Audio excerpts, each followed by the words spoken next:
Hello student, this is आकाश शर्मा और maths में आपका टॉपिक चल रहा है आलेखों से परिचय। आप आलेखों के बारे में अच्छे से समझ चुके हैं और उससे बेस क्वेश्चनों को भी हम कर चुके हैं। और इसमें हमने कौन कौन से क्वेश्चंस किए हैं। हम आलेखों में आयत चित्र, हमने दंडारेख, रेखा चित्र और बहुभुज के बारे में पढ़ा, जिसमें हमने पाईग्राम, पाई चार्ट के बारे में भी अच्छे से पढ़ा, जिसमें आप एक वृत्त बनाते हैं पाई चार्ट में और इसमें आप कितनी डिग्री लेते हैं, 360 डिग्री। एक तरफ आप ले लेते हैं क्या, 100%। तो ये जो आपका पूरा व्रत होता है, क्या होता है व्रत आपका, क्या होगा, ये पाई चार्ट हम इसको बोल देते हैं, पाई चार्ट। तो इसमें अलग अलग आकृतियों को इस प्रकार डिवाइडेड कर सकते हैं। इनको हम डिग्रीज में भी ले सकते हैं। पूरा गोला क्या होता है आपका, पूरा व्रत 360 डिग्री का, और परसेंटेज में लेंगे तो आपका 100% ही आ जाता है। ये बात आपको समझ में आ गई। आगे आइए इससे बेस कुछ क्वेश्चनों को करते हैं अभ्यास 15.3 में। आलेख के कुछ अनुप्रयोग।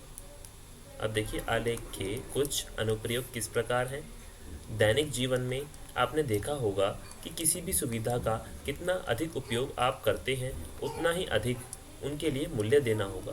तो आप जो भी फैसिलिटीज़ लेते हैं, जैसे आप किसी भी होटल में जाते हैं तो आपको पैसे देने पड़ते हैं, तो उसका आपको मूल्य भी देना पड़ता है। या आप कुछ भी सामान लेते हैं, कोई फैसिलिटी लेते हैं, तो आपको उसके लिए पैसे देने होते हैं, उसका मूल्य देना होता है। अगर आप बिजली खर्च करते हैं तो आपको बिल भी देना अधिक होता है। अगर आप बिजली कम खर्च करते हैं तो बिल भी आपका क्या होता है, कम आएगा।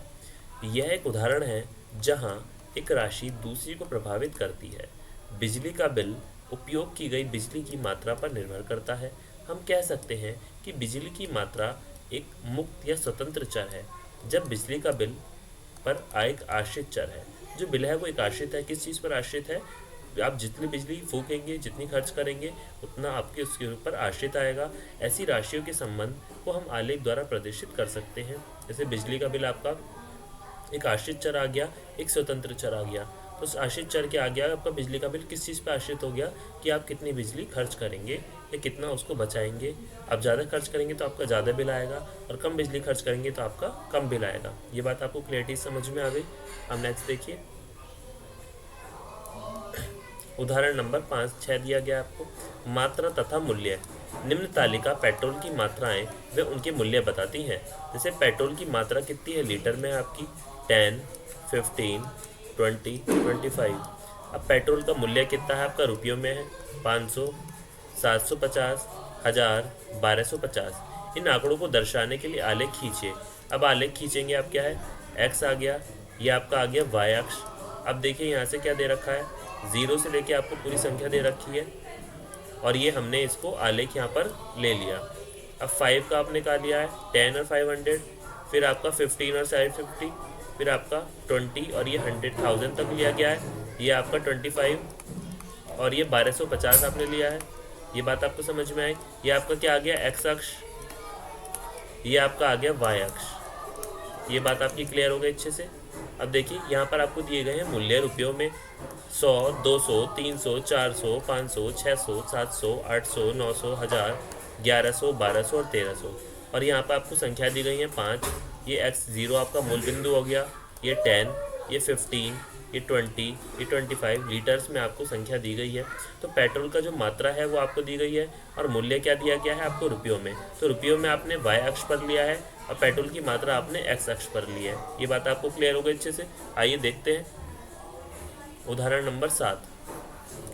मूलधन तथा साधारण ब्याज। एक बैंक वरिष्ठ नागरिकों को उनके जमा धन पर 10% साधारण ब्याज देता है। जमा धन तथा उस पर अर्जित वार्षिक साधारण ब्याज के संबंध को दर्शाने के लिए एक आलेख खींचिए। इस आलेख में निम्न ज्ञात कीजिए। क्या 250 जमा करने पर प्राप्त ब्याज, और बी क्या है, 770 रुपये ब्याज प्राप्त करने के लिए कितना धन जमा करना होगा। ये दोनों चीज़ें आपको ज्ञात करनी है।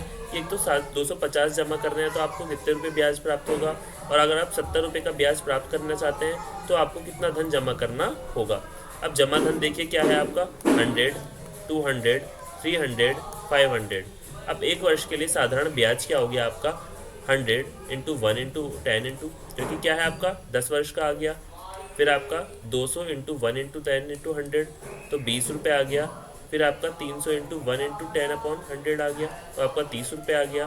उसी प्रकार 500 इंटू 1 इंटू 10/100 आ गया, तो कितना आ गया आपका 50 आ गया। ऐसे आपका 1000 पे क्या आ गया 100। उपयुक्त चरण क्या है आपके? नंबर 1 क्या है? अंकित की जाने वाली राशियां जमा धन तथा उससे अर्जित ब्याज प्राप्त कीजिए। सेकंड क्या है? एक्स अक्ष तथा वाई अक्ष पर दर्शाए जाने वाली राशियां निर्धारित कीजिए। थर्ड क्या है? उपयुक्त पैमाना चुनिए। और फोर्थ क्या है? बिंदु अंकित कीजिए। ये बात आपको क्लियर होती है कि जमा धन में आप देखेंगे 1 वर्ष के लिए साधारण ब्याज 10 रुपये, 200 रुपये है तो आपका 20 रुपये, अगर आपका 300 रुपये जमा धन है तो आपका 30 रुपये, आपका 500 रुपये है तो 50 रुपये, और 1000 रुपये है तो आपका क्या हो गया ब्याज 100 रुपये। तो आपको कितने परसेंट मिलेगा? 10%। ये बात आपको समझ में आ गई। और उपयुक्त राशियाँ क्या है? वाई और आगे एक्स पर दर्शाई गई हैं। उपयुक्त पैमाना हमने इसमें चुना है और उपयुक्त अंकित बिंदु हमने इसमें लिए हैं। अब 250 रुपये प्राप्त करने पर कितना ब्याज मिलेगा ये हमें ज्ञात करना है, और 70 रुपये ब्याज प्राप्त करने के लिए आपको कितना धन जमा करना होगा। तो आपको 700 रुपये जमा करने होंगे। आइए देखते हैं। तो इन राशियों में तालिका प्राप्त होती है आपको किस प्रकार है? जमा धन कितना है?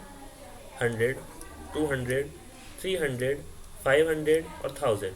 अब वार्षिक साधारण ब्याज क्या है आपका? 10, 20, आपको 10% इस पर दिया गया है, 50 और ये आ गया आपका 100। अब पैमाना क्या है? क्षैतिज अक्ष पर एक इकाई बराबर क्या है? 100, और क्षैतिज अक्ष पर एक इकाई बराबर क्या है? 10। और जमा धन क्षैतिज अक्ष पर दर्शाते हैं। जमा धन को कहाँ जमाते हैं? जमा धन को कहाँ हम दर्शाएंगे? क्षैतिज अक्ष पर, क्षैतिज अक्ष पर। फिर देखिए साधारण ब्याज ऊर्ध्वाधर अक्ष पर दर्शाते हैं। साधारण ब्याज सिंपल इंटरेस्ट को हम कहाँ दर्शाएंगे? Simple interest. फिर आता है आपका 110, 220, 330, 550, 1100। बिंदुओं को अंकित कीजिए। फिफ्थ पॉइंट, बिंदुओं को मिलाइए, हमें आलेख में एक सरल रेखा प्राप्त होती है। अब ए क्या है? क्षैतिज अक्ष पर 250 रुपये मूलधन के लिए, ऊर्ध्वाधर अक्ष पर 25 रुपये साधारण ब्याज है। तो 250 क्या है आपका मूलधन है, और 25 रुपये क्या है उस पर? Simple interest, simple interest. क्या उदाहरण 7 एक समानुपात का उदाहरण है? अब प्रयास कीजिए, इसमें हम देखेंगे। और बी क्या है आपका? ऊर्ध्वाधर अक्ष पर ऊर्ध्वाधर क्या हो गया? इस प्रकार है आपका। 70 रुपये ब्याज प्राप्त करने के लिए क्षैतिज अक्ष पर आपको 700 रुपये मूलधन है, तो 700 रुपये लेंगे, तब आपका उसका 10% निकालेंगे तो आपका क्या आएगा? 70। तो 70 रुपये आपको जो ब्याज प्राप्त हो उसके लिए आपका जो धन होना चाहिए आपके पास, मूलधन, वो आपके पास 700 रुपये होना चाहिए, और 250 रुपये के लिए 25 रुपये साधारण ब्याज आपको मिलेगा। ये आपके क्वेश्चंस का आंसर है। और 7 का समानुपात क्या उदाहरण है, तो ये हमें देखना है और इस क्वेश्चंस को करके देखना है आपको। आगे देखिए, आपको दिया गया है, ये आपका क्या है? एक्स अक्ष, ये आ गया आपका वाई अक्ष। अब देखिए यहाँ पर क्या है? 100, 200, 300, 400, 500, 600, 700, 800, 900 और 1000। अब देखिए आपको क्या दिया है? 10 पर 100 और 10, 20, 200 और 2, 300 और 3, 500 और 50 और 1000 इंटू और 100 आपको दिया गया है।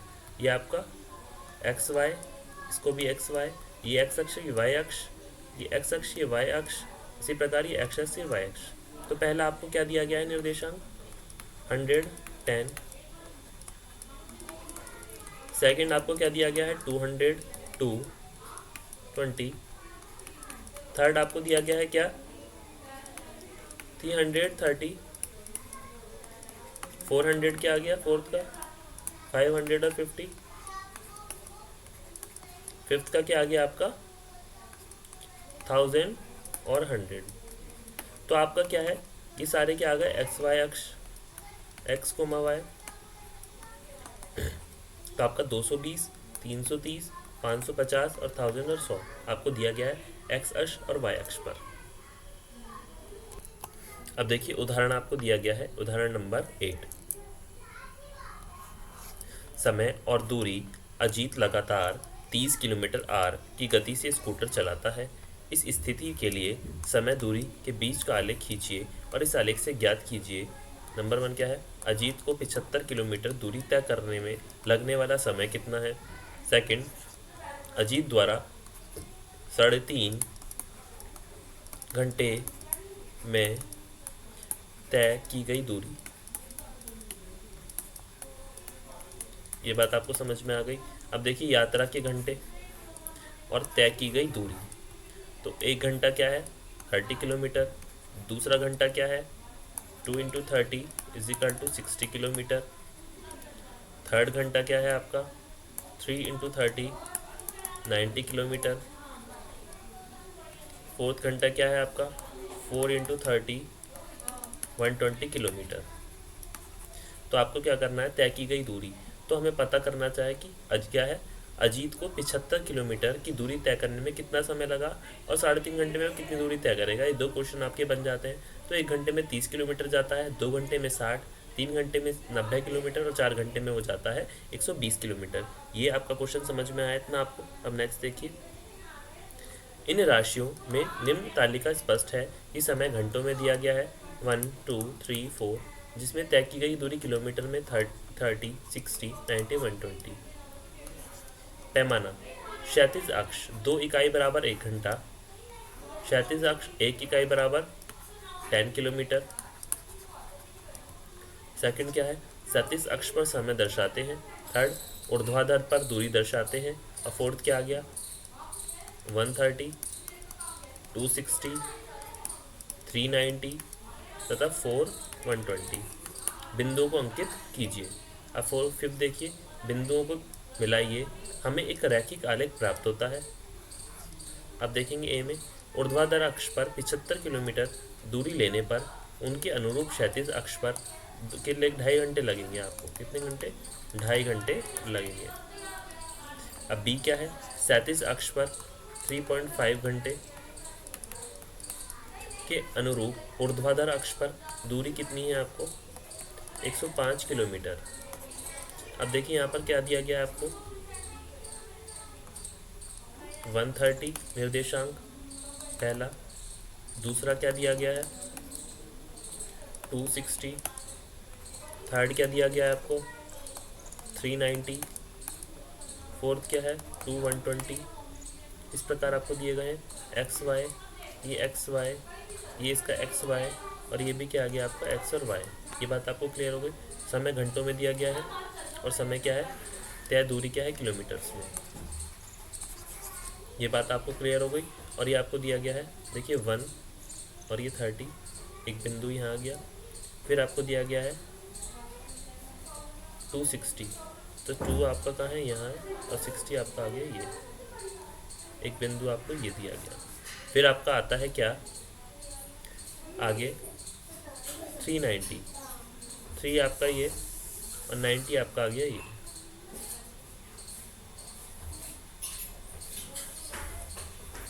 एक आ गया आपका ये,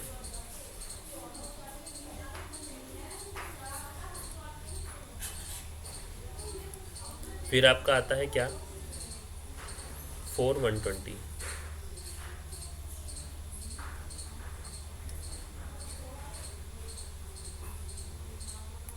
फोर से 120 तक हम एक लाइन बना लेंगे। ये बात आपकी क्लियर हो गई। तो आपने किस प्रकार क्वेश्चंस को सीखा है कि आप किस प्रकार निर्देशांकों को लेंगे और उससे बेस क्वेश्चनों को करेंगे। तो so what did we learn today, हमने सीखा कि हम किस प्रकार निर्देशांकों को बना सकते हैं। निर्देशांकों से हम किस प्रकार से किसी भी आकृति को रिप्रेजेंट कर सकते हैं, उससे बेस क्वेश्चनों को अच्छे से कर सकते हैं। तो आकृति हमारी किसी भी रूप में हो सकती है, वो किसी की दैनिक मजदूरी हो सकती है, उसमें हम किसी स्त्री और पुरुष की हम पॉपुलेशन को ले सकते हैं, उनकी समझदारी को ले सकते हैं, किसी की इंटेलिजेंसी को हम कंपेयर कर सकते हैं। ये बात आपको समझ में आई। और हम एक्स अक्ष और वाई अक्ष पर उनको हमें लेना होता है। हम इस प्रकार उसको बनाते हैं जिसमें एक्स अक्ष और वाई अक्ष लेते हैं। तो किसी की मजदूरी और मजदूरों की संख्या होती है, तो कहीं हमारा क्या होगा विद्यार्थियों की परीक्षाओं में आने वाले नंबर होते हैं, इस प्रकार हम उसमें लेते हैं। और ये हमारा क्या हो जाता है निर्देशांक हमारे ऐसे ऐसे बन जाते हैं। तो हम एक्स पर क्या लेंगे वाई पर क्या लेंगे, ये हमारा पूर्व ही निर्धारित होता है ये चीज़। तो हम इस प्रकार इसको लेते हैं। इससे हम किसी प्रकार की आकृति के निर्देशांकों को स्पष्ट कर सकते हैं। हमें एक आकृति दी गई है सपोज, तो हम उसके निर्देशांकों को भी लिख सकते हैं। हमें कोई भी आयत चित्र, दंड आरेख या रैखिक चित्र भी दिया हो, तो भी हम एक्स अक्ष और वाई अक्ष के निर्देशांक को उसमें से देख के लिख सकते हैं कि हमें किस प्रकार ऐसे दिए गए हैं, क्योंकि एक्स वाला ये वाई, ये एक्स, ये वाई, इस प्रकार हमारे निर्देशांक ही आते हैं, तो हम इनको अच्छे से कर सकते हैं। आगे का हम नेक्स्ट क्लास में करते हैं। आज के लिए थैंक यू।